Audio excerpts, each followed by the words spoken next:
Hello, namaskar, good morning. It's around 4 a.m. now, 11th June 2021. It's Friday, it's the last day of the working week, and then we'll have a weekend to study, read, relax, meditate. Um, People are so much into radical thinking, radical living, but they do not know some of the underlying foundations that gives you health, that gives you longevity, or helps you to concentrate, or helps you to grow spiritually. That's why most of the people are in the psychic and in the physical plane. And the physical worlds correspond to the vital planes, the lower regions of existence, where the psychic plane produces scientists, men of thought and thinking. For spirituality, people needs to absorb the yamas and niyamas. And according to the Vedic doctrine, celibacy is very important. Now, in a secular society, people live together, they cohabit, they co-education, cooperate, and have so much of co-ness together, or no coziness together. So people have lost the sense of individuality, of independent existence, right? But the classical yoga books, the great masters, the gurus, they say that man does not have a soulmate. He does not need a partner, he does not need a consort to do consort yoga like in Tantric Buddhism. But what happened is that everything that he wants lies within himself. Both yin and yang exist within. The sun and the moon is within. The positive and the negative is within. Shakta and Shakti is within. Shiva and Shakti is right inside. It's your component natures. Now, in the Vedic doctrines, right, we have that chastity is very important to practice spirituality, and they've trained their young ones, and they've imbibed this thought so deeply that there are young ones who reach up to 40, 50 years in their culture. They might not know anything about the opposite sex. The relationships like that of brother and sister, very pure, innocent. When I was working right here in Guyana at the Enterprise area, I worked there for maybe 8 years or so. One of the old men was telling me that long ago in that community, and it was an Enterprise is an Indian community. He said young boys and girls, they would be together playing like little children innocently, like brothers and sisters, up to very old age of 20s. They would be adults and they'd be laughing, playing together, they would be bathing together. Innocent. He said, but that isn't there now, right? So in the Vedic doctrines that was propagated by the Aryan cult, that's from mostly North India regions, it is referred to often as brahmacharya. They say Gandhi tried to practice it, and it involved things like not thinking lustfully, not touching anybody out of love, not saying anything out of love. See no evil, hear no evil, speak no evil. In fact, there's some terms related to brahmacharya, like Bala brahmacharya, where the boys, they take the vow of brahmacharya from 5 years of age, and they would live pure life up to 25 years. If they want to marry, they can marry, or they will continue into monkhood, become monks, celibate monks for life, known as Naistika brahmacharya, or lifelong celibacy. And in fact, the great Saint Swami Sivananda, he was speaking about practice of brahmacharya. He said, if you can remain an akanda brahmacharya or unbroken celibate for 12 years, you will realize God without any further spiritual practice. You will achieve the goal of life. He said a celibate who has practiced unbroken celibacy for full 12 years will attain to the highest absorption trance state the moment he hear the terms thou art him or tatomasi. So the mind will become pure, strong, and one-pointed. Now these days we are in those societies we had youngsters. They will be praised or acclaimed for their pure living. We know about the order of the Vestal Virgins in Rome.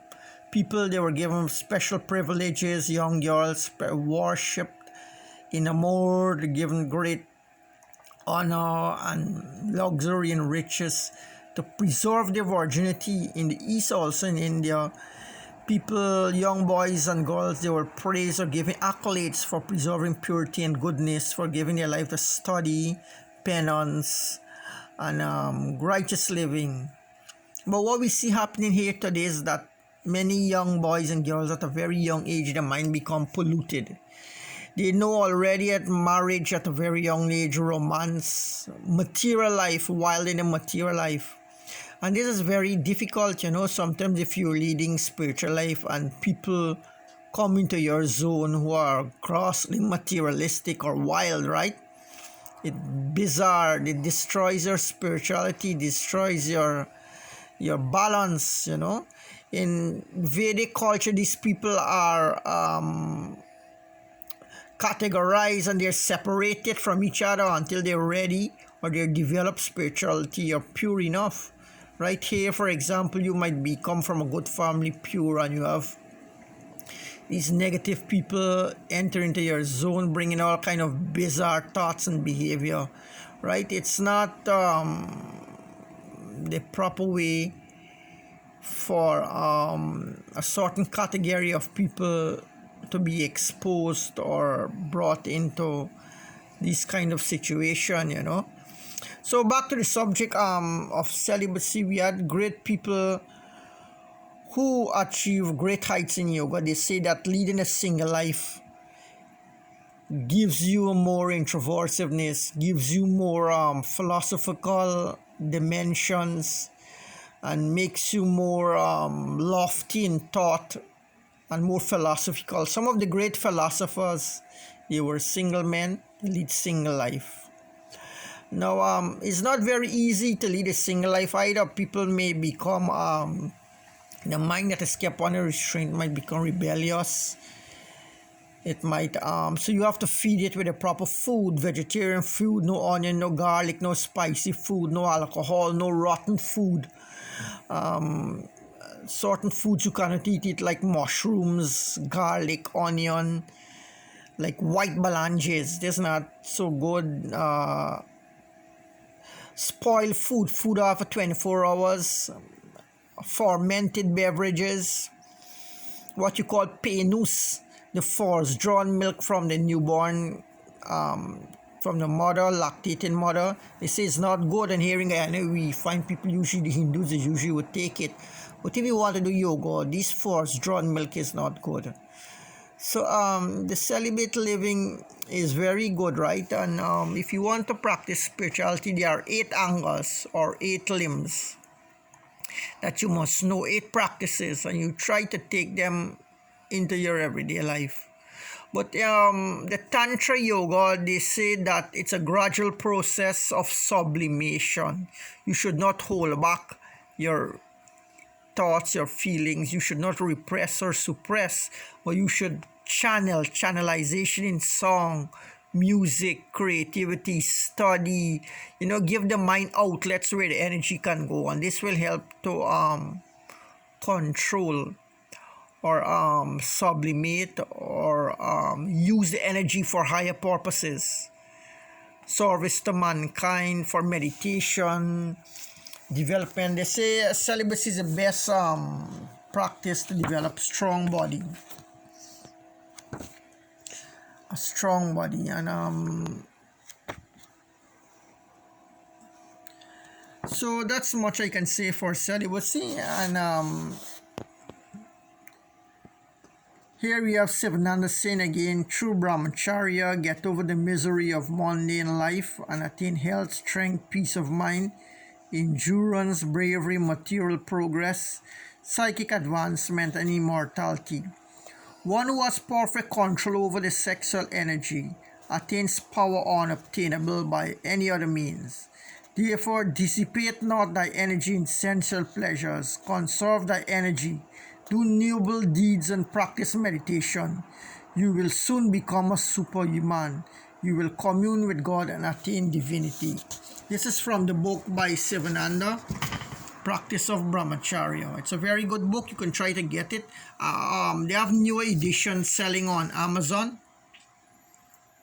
They say there are only 2 authors who have written such depth on celibacy. We have Sivananda. I don't know who the other author is, but you can find good celibacy quotations, not the entire book, in other yogic texts like Swami Kripalananda book, Asanas and Mudras, Sawan Singh, Philosophy of the Masters, Swami Dayananda, they wrote about, Swami Vivekananda wrote about it, and these are some of the books you can get. Mahatma Gandhi books also.